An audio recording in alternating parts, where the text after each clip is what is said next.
Bonjour à tous nos abonnés. C'est avec un grand plaisir que je vous accueille sur notre chaîne. Aujourd'hui, nous allons plonger dans une affaire criminelle intrigante qui s'est déroulée aux États-Unis.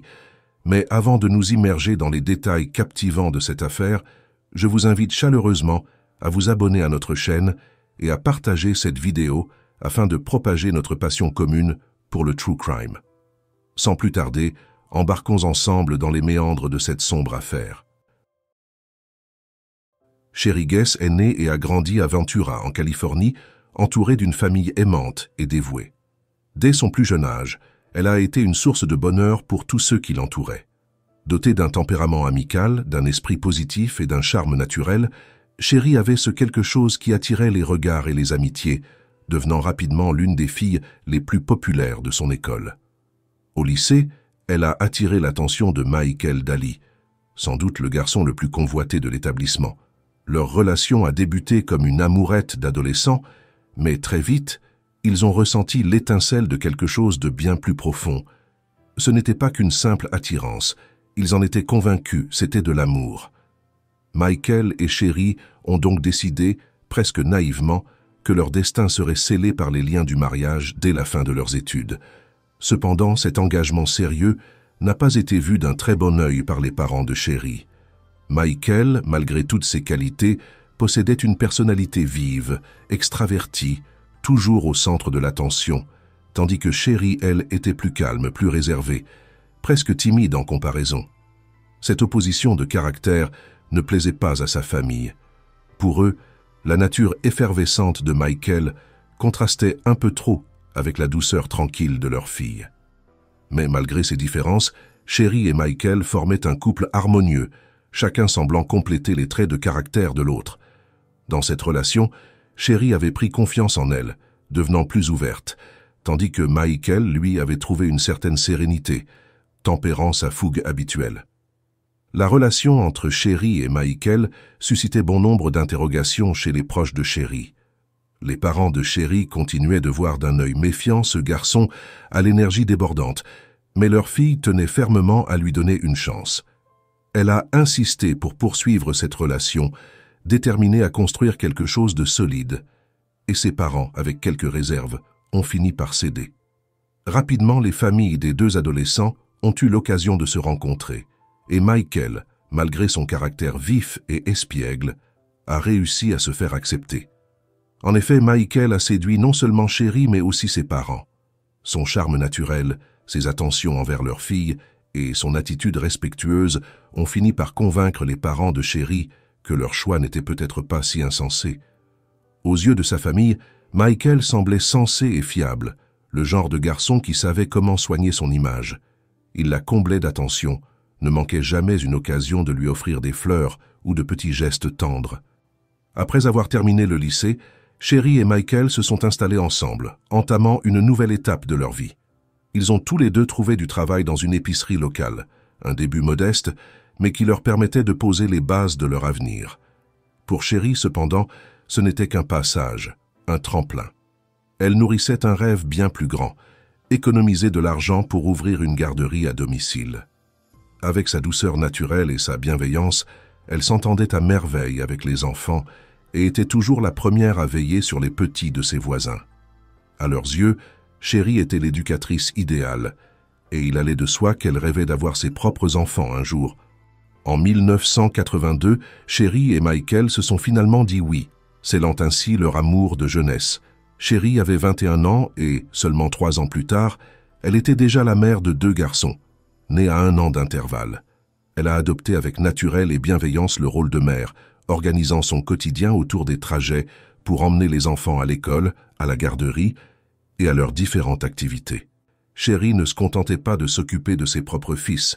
Elle a également pris sous son aile les enfants du quartier, se transformant en une véritable gardienne pour cette joyeuse petite troupe. Elle a même quitté son emploi à l'épicerie pour se consacrer à plein temps à cette vocation, réalisant ainsi un de ses rêves les plus chers. Afin de transporter tous ses enfants, elle a investi dans une camionnette que les voisins surnommaient affectueusement le bus scolaire local. La famille semblait baignée dans le bonheur. Rien, absolument rien ne laissait entrevoir la tragédie qui se profilait. Le 6 mai 1996, comme chaque jour, Sherry devait passer chercher les enfants après l'école. Vers midi, Michael est rentré à la maison pour découvrir, à sa grande surprise, que le téléphone sonnait sans répit. Les appels provenaient de parents inquiets, signalant que Sherry n'était pas venue récupérer leurs enfants. Personne n'avait vu Sherry après qu'elle ait déposé les enfants le matin. Et les appels de l'école se sont multipliés, confirmant que les enfants n'avaient été récupérés par personne. L'inquiétude grandissait à mesure que les questions restaient sans réponse. Michael, espérant que sa femme avait été retardée par un incident mineur, a commencé par contacter les hôpitaux de la ville, cherchant désespérément un signe de sa présence, un rapport d'accident. Mais rien. Pris de panique, il a alors contacté les parents de Sherry qui habitaient à environ 120 km de là, mais il n'avait pas la moindre idée de ce qui avait pu se passer. Face à cette situation de plus en plus inquiétante, Michael a décidé d'appeler la police pour signaler la disparition de sa femme. Les policiers se sont immédiatement rendus au domicile du couple pour une inspection de routine. Les questions se sont rapidement accumulées. Personne dans le quartier n'avait aperçu Sherry après son départ matinal pour l'école. Elle, d'habitude si visible et si ponctuelle, avait complètement disparu de la circulation. Une vérification de son itinéraire habituel a alors été lancée. C'est sur le parking d'un magasin Target, où elle avait l'habitude de s'arrêter le matin pour faire des courses, que les enquêteurs ont finalement retrouvé sa camionnette. Le véhicule avait visiblement été abandonné à la hâte. Les clés étaient encore sur le contact, la pièce d'identité de Sherry attachée à son trousseau. À l'intérieur, éparpillés sur le sol, gisaient des cadeaux qu'elle avait achetés pour la fête des mères. Fait troublant. Les portes n'étaient même pas verrouillées, un détail alarmant pour une femme aussi prudente que Sherry. Mais de Sherry elle-même, aucune trace. Sa mystérieuse disparition ne faisait que commencer. Les enquêteurs ont voulu revoir Michael pour lui poser des questions supplémentaires, mais surprise, il n'était pas chez lui. La disparition de Sherry venait d'être signalée, et son mari, au lieu de rester près du téléphone dans l'attente de nouvelles, semblait curieusement absent. Cette attitude n'a pas manqué d'intriguer les policiers, et comme si cela ne suffisait pas, ils ont appris que Michael avait déjà commencé à vendre certaines des affaires personnelles de sa femme. Le message était clair, il n'attendait pas son retour. Les enquêteurs ont alors eu l'idée de vérifier les enregistrements des caméras de surveillance situées à l'intérieur et à l'extérieur du magasin où Sherry avait fait ses courses ce matin-là. En examinant les images, ils ont aperçu Sherry, fidèle à sa routine matinale, en train de remplir son panier. Aucun signe d'agitation, aucun indice d'une quelconque menace imminente. Personne ne semblait l'avoir suivie dans le magasin et aucune figure suspecte ne rôdait dans les rayons. Tout indiquait que sa disparition ne s'était pas tramée à l'intérieur. Cependant, lorsque les enquêteurs se sont tournés vers les caméras donnant sur le parking, leur frustration a été palpable. Les enregistrements étaient soit manquants, soit inutilisables. Un trou noir, une zone d'ombre inexplicable. Sherry était sortie du magasin à 9h22 pour rejoindre sa camionnette. Et après cela, plus rien. Elle s'était volatilisée. Alors que les enquêteurs discutaient ardemment de ce mystère non loin du parking, une passante, témoin involontaire de leur échange, s'est soudain arrêtée, intriguée par la conversation. Cette rencontre totalement fortuite allait peut-être bien changer le cours de l'enquête. La passante, décidant de briser le silence, a raconté ce qu'elle avait vu ce matin-là. Elle se souvenait d'une voiture turquoise s'arrêtant près de la camionnette de Sherry. De ce véhicule est sortie une femme blonde, vêtue d'un costume marron et de lunettes de soleil. Après un bref échange avec Sherry, cet inconnu l'avait menottée avant de l'emmener dans une direction inconnue. Ce détail surprenant n'avait pas échappé aux témoins. La femme ne ressemblait en rien à une policière et sa voiture ne portait aucun signe distinctif de la police. L'ensemble de la scène lui avait paru étrange, d'autant plus que Sherry semblait être bien celle qui avait été emmenée. Les enquêteurs, en entendant ce témoignage, ont aussitôt senti que quelque chose ne collait pas. Dans cette ville, les agents de police ne circulaient jamais dans des véhicules non identifiés et encore moins sans uniforme. De plus, l'un des policiers connaissant personnellement Sherry et Michael, ayant fréquenté le même lycée qu'eux, savait que ni l'un ni l'autre n'avait de démêlé avec la justice. Il était inconcevable pour lui que Sherry, une femme discrète et sans histoire, puisse être menotté et arrêté pour quoi que ce soit. Tous ces éléments rendaient l'affaire de plus en plus suspecte. Bien que le témoin n'ait pas pu noter la marque ni l'immatriculation de la voiture turquoise, elle leur a fourni une piste prometteuse. Les enquêteurs ont donc consulté les bases de données pour vérifier si une quelconque arrestation de Sherry figurait dans les registres de la ville. Mais, comme ils le craignaient, aucune trace de cette prétendue arrestation n'existait. Il devenait évident que Sherry n'avait pas été arrêtée, mais enlevée. Le regard des policiers s'est alors naturellement tourné vers Michael. Malgré son apparence d'époux inquiet, quelque chose clochait chez lui, et il semblait le premier suspect logique. Cependant, Michael disposait d'un alibi en béton. Au moment de l'enlèvement présumé de sa femme, il se trouvait à son poste de travail dans l'épicerie. Plusieurs employés l'avaient vu et les enregistrements de vidéosurveillance le confirmaient sans équivoque. Il n'avait pas quitté les lieux. Mais les enquêteurs, loin de le disculper entièrement, ont décidé de creuser davantage. Michael pouvait ne pas avoir participé physiquement à l'enlèvement, mais cela ne l'excluait pas d'une possible implication indirecte. Désormais, il serait surveillé de près, dans l'espoir de trouver le moindre indice qui pourrait prouver qu'il avait peut-être orchestré ce sinistre plan depuis l'ombre. Il a été alors convoqué pour un interrogatoire. Dès le début de l'interrogatoire, Michael a fait une révélation surprenante. Il entretenait une liaison de longue date avec une certaine Diana. Mais lorsqu'on lui a demandé son nom de famille, il a prétendu ne pas le connaître.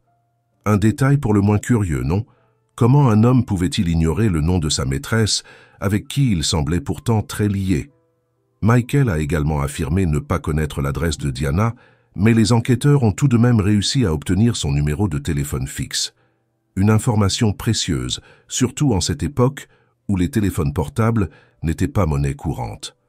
Après lui avoir soutiré cette information, les policiers l'ont temporairement relâché. Après quelques vérifications, les enquêteurs ont découvert que cette mystérieuse Diana portait le nom de Own et que son adresse était déjà répertoriée dans leur base de données. Une petite visite s'imposait. Lorsqu'ils se sont présentés à sa porte, ils ont entendu des bruits à l'intérieur, mais personne n'a ouvert immédiatement. Puis, finalement, Diana a fini par se montrer dans une tenue des plus décontractées. Elle était en sous-vêtements, tandis que Michael lui aussi se tenait là, à moitié nu à ses côtés. La scène n'a fait qu'accroître les soupçons des enquêteurs. Pendant que Sherry était portée disparue et que leur fils était laissé sans leur mère, Michael, lui, semblait vivre une romance débridée, insouciant du drame qui se jouait. C'est alors que la décision a été prise. Les deux amants seraient conduits au poste pour un interrogatoire approfondi. Les enquêteurs n'ont pas tardé à envisager que cette affaire pouvait tourner autour d'un triangle amoureux. Sherry avait très bien pu découvrir l'infidélité de son mari, et la tension entre les deux femmes aurait aisément pu exploser. Comme ils allaient bientôt l'apprendre, la relation entre Diana et Michael allait bien au-delà d'une simple aventure passagère. Non seulement Michael passait régulièrement du temps chez elle, mais il y emmenait même ses fils. Ce n'était plus une simple liaison, c'était une vie parallèle. Le couple avait même passé des vacances ensemble au Mexique, ajoutant une autre couche de trahison. De nombreux témoins ont rapporté que Sherry avait découvert la double vie de son mari bien avant sa disparition. Cette révélation avait mené à de multiples conflits entre elle, Michael et Diana. Ce qui rendait Sherry folle de rage, c'était l'implication de ses enfants dans cette situation. Diana et Sherry se détestaient cordialement, et Michael, au lieu de calmer le jeu, semblait presque encourager cette rivalité comme s'il y trouvait une certaine satisfaction. Sherry voyait en Diana une briseuse de ménage et avait tout tenté pour sauver son mariage. Elle refusait catégoriquement le divorce, convaincue que ce n'était qu'une crise passagère et qu'avec le temps, les choses redeviendraient comme avant. Hélas, elle ignorait alors à quel point ce triangle amoureux s'avérerait bien plus sombre et dangereux qu'elle ne pouvait l'imaginer. Au fil des interrogatoires, un portrait glaçant de la relation entre Sherry et Michael a commencé à émerger. Ce mariage, autrefois idyllique, était devenu une prison pour Sherry. Dans le cercle proche du couple, on savait que Michael traitait sa femme plus comme une servante que comme une partenaire. Ses exigences frisaient le ridicule. Sherry se levait chaque nuit à 2 heures, sans faute pour préparer le petit déjeuner de son mari. Oui, 2 heures du matin. Et ce n'était pas tout.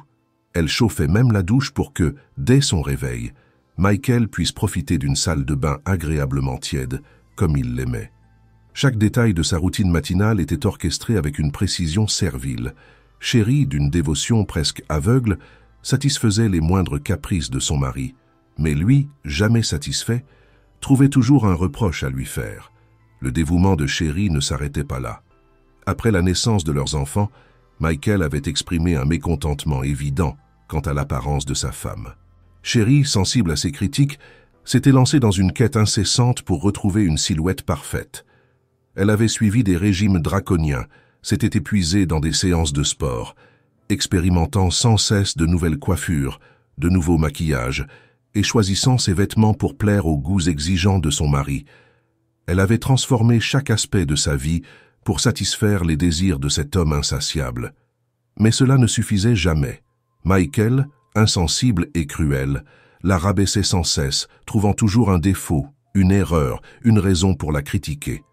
En 1989, la situation familiale de Chérie et Michael s'était considérablement dégradée. Michael, muté dans un magasin à Santa Barbara, travaillait de nuit et dormait le jour, réduisant ainsi presque à néant le temps qu'il passait avec sa famille. Ce rythme de vie l'a éloigné de Chérie et leur relation déjà bancale a commencé à se fissurer. Plus tard, un nouveau transfert a conduit Michael à rencontrer Diana. C'était comme une évidence. Ils avaient des histoires similaires, avec des mères d'origine japonaise et des pères militaires. Rapidement, une liaison romantique a pris forme entre eux. Leurs collègues, bien que conscients de leur relation, ne portaient pas Diana dans leur cœur. Ils la trouvaient froide, avec un regard perçant et inquiétant. Dans les mois précédant la disparition de Chérie, Michael avait mentionné un soi-disant ami nommé Alex, un homme apparemment en plein chagrin d'amour, qu'il allait voir régulièrement pour le soutenir, parfois même en passant la nuit chez lui. Cet Alex n'était autre que Diana, qui jouait un rôle des plus théâtraux, allant jusqu'à appeler la maison des Dali en changeant sa voix pour se faire passer pour un homme. Michael ne cherchait visiblement pas à cacher son aventure. Au contraire, il semblait presque la mettre en scène sous les yeux de Chérie. C'était une cruauté insupportable pour elle. Un voisin a rapporté un incident poignant survenu le dernier Noël. Chérie, en larmes, s'était réfugiée chez lui. Elle était seule, abandonnée, car Michael avait emmené leur fils célébrer les fêtes chez sa maîtresse. Chérie, accablée, tentait de combler cette amère solitude en cherchant un peu de réconfort chez ses voisins. Malgré tout, Chérie refusait l'idée du divorce, persuadée que cette crise passerait et que peut-être elle pourrait encore sauver son mariage. Mais comme l'a révélé sa mère, peu avant sa disparition, Chérie avait finalement décidé de quitter Michael et de prendre les enfants avec elle, prête à affronter cette nouvelle vie seule, sans demander un sou. Lors de l'interrogatoire, les enquêteurs ont posé la question qui les taraudait. Où Diana se trouvait-elle le jour de la disparition de Chérie? Diana a affirmé qu'elle était en congé et qu'elle avait profité de sa journée pour une longue balade à vélo en dehors de la ville. Un alibi fragile, d'autant qu'aucun témoin n'a pu corroborer son récit et qu'aucune caméra ne l'avait filmé. La police a reçu un appel révélateur d'un collègue de Michael qui leur a raconté un détail troublant. Le lendemain de la disparition de Chérie, Diana était arrivée au travail avec 1 heure de retard et son front était éraflé. Une frange longue et soignée cachait presque entièrement son visage lors de l'interrogatoire.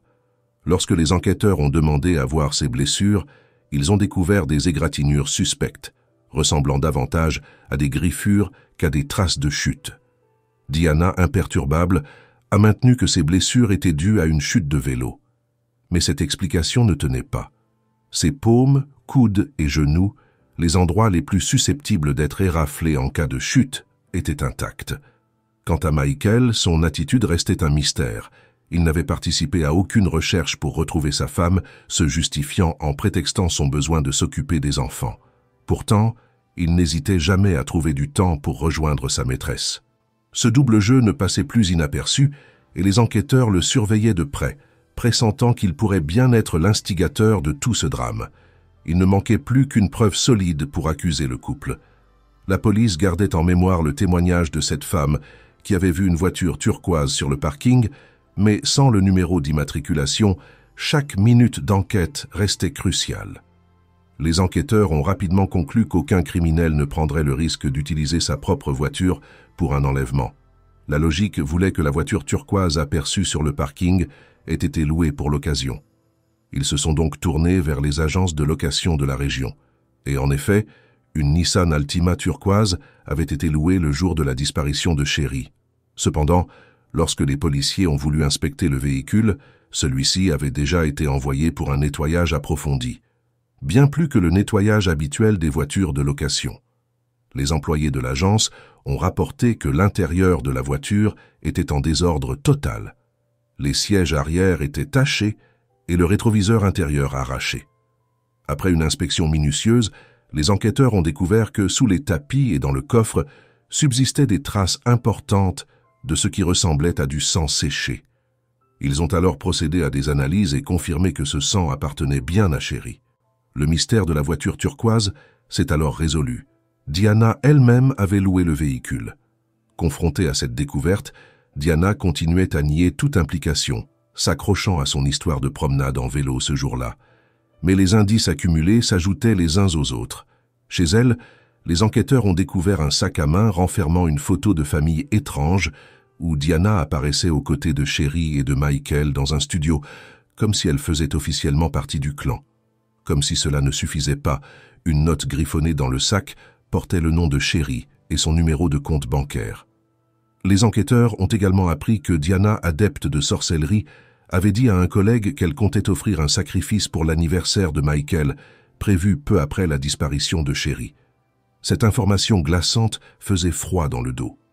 Devant ces preuves, Diana a soudain réclamé avoir Michael. Les enquêteurs, flairant une opportunité, ont accepté et introduit Michael dans la salle d'interrogatoire, tout en enregistrant discrètement la conversation. Diana n'a pas hésité à lui reprocher de l'avoir impliqué dans cette affaire, insistant à plusieurs reprises pour savoir pourquoi elle se retrouvait dans cette situation par sa faute. En apparence, ils essayaient de tromper les policiers en jouant une scène absurde. Mais les policiers avaient déjà enregistré des chuchotements cruciaux. Après cette tentative maladroite de dissimulation, Michael a été retiré de la pièce et l'interrogatoire s'est poursuivi avec Diana. Lorsqu'on lui a demandé pourquoi elle possédait le numéro de compte bancaire de Chéri, Diana s'est embourbée dans une réponse peu convaincante, affirmant que Chéri avait abandonné ses enfants et qu'elle devait se charger de payer leurs besoins. L'argument n'a fait que renforcer la conviction des enquêteurs. Chéri, une mère attentionnée et aimée, ne se serait jamais enfuie en laissant ses enfants derrière elle. Les preuves s'accumulaient, et bien que les policiers avaient la certitude d'avoir leur coupable, ils savaient que cela ne suffirait pas encore à garantir une condamnation. Diana a été raccompagnée à sa voiture, libre pour l'instant, tandis que l'enquête continuait, les policiers espérant trouver de quoi clore ce sombre chapitre et rendre justice à Chéri. L'affaire Chéri était désormais au cœur de l'actualité. Les médias, en couvrant largement l'événement, ont à la fois alimenté la curiosité du public et fait peser un poids sur l'enquête. Chaque chaîne de télévision, chaque journal et chaque station de radio relayaient les détails de cette disparition tragique. Les visages de Chéri et de Diana étaient placardés partout et les appels affluaient au poste de police. Si bon nombre d'entre eux étaient des pistes sans issue, les enquêteurs espéraient que la lumière finirait par se faire. Lorsque l'implication probable de Diana a été dévoilée publiquement, la réaction ne s'est pas fait attendre. Parmi les nombreux appels, une vendeuse d'un magasin de perruques a rapporté aux policiers un détail troublant. Peu avant la disparition de Chéri, Diana s'était présentée dans sa boutique, demandant une perruque aux cheveux châtains avec un désir précis. Elle voulait ressembler à un policier pour effrayer quelqu'un.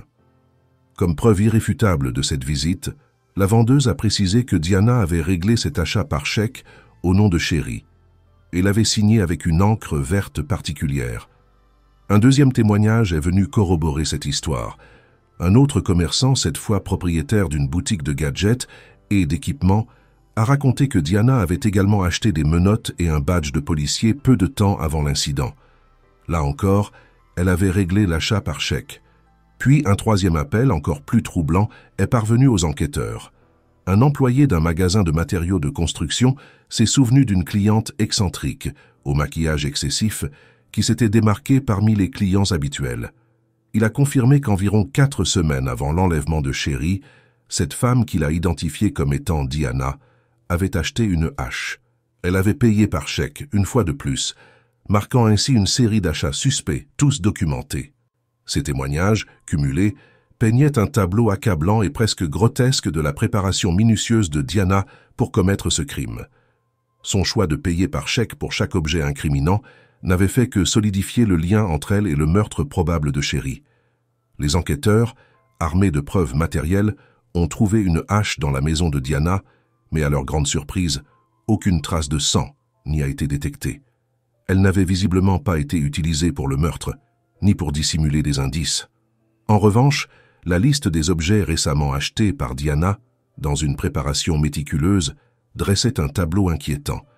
La veille de l'enlèvement de Sherry, elle avait acquis un costume brun, des chaussures, de la super-glue, des sacs poubelles épais, un produit de nettoyage, un liquide inflammable, des allumettes, des lunettes de soleil et divers autres accessoires suspects. Ces éléments ont permis aux enquêteurs de reconstruire le déroulement présumé de l'enlèvement. Ils pensaient que Sherry n'avait pas reconnu Diana sous sa perruque et derrière ses lunettes, et n'a donc pas opposé de résistance, croyant à une arrestation officielle. Mais une fois à l'intérieur de la voiture, alors qu'elle était assise sur le siège arrière, Sherry a sans doute réalisé qui se trouvait devant elle. À ce moment-là, elle a probablement tenté de se défendre, griffant le front de Diana dans un ultime effort pour échapper à son agresseur. Malheureusement, les éclaboussures de sang trouvées sur le siège arrière indiquaient qu'elle a été tuée peu de temps après. Diana, arrêtée, avait sur elle un stylo avec la même encre verte que celle utilisée pour signer les chèques au nom de Sherry. Les preuves s'accumulaient, mais une pièce manquait encore au puzzle, Michael. Les enquêteurs avaient de plus en plus de raisons de penser qu'il n'était pas seulement un spectateur passif de ce crime, mais peut-être même son instigateur. Son comportement insensible et ses tentatives d'éluder les questions sur le meurtre avaient éveillé tous les soupçons. Lors de la conférence de presse qui a suivi, les policiers n'ont pas hésité à partager leurs conclusions. Ils ont annoncé publiquement que le mari de Sherry était également suspecté d'implication dans son meurtre. L'étau se resserrait autour de ce couple improbable, lié par une trahison meurtrière, et les enquêteurs étaient déterminés à découvrir jusqu'où s'étendait leur responsabilité dans la disparition tragique de Sherry.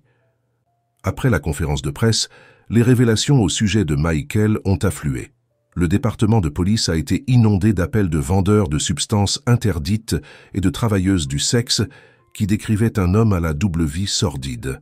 Michael, loin de l'image du mari en deuil, consommait régulièrement des substances illégales et avait recours aux services d'escorte.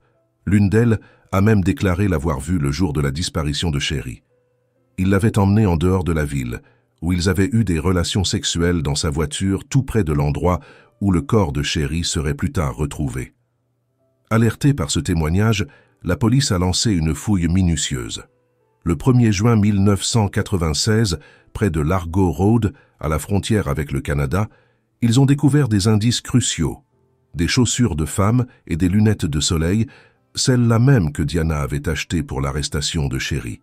Puis, peu de temps après, ils ont découvert le corps de Sherry. La scène était d'une violence inouïe. Sa tête avait été séparée de son corps, vraisemblablement avec une hache, et des marques de coups de couteau parsemaient son cou et sa poitrine. Le médecin légiste a confirmé l'horreur. Sherry avait été poignardée avec une telle violence qu'une partie de la lame, brisée sous l'impact, était restée enfoncée dans sa mâchoire.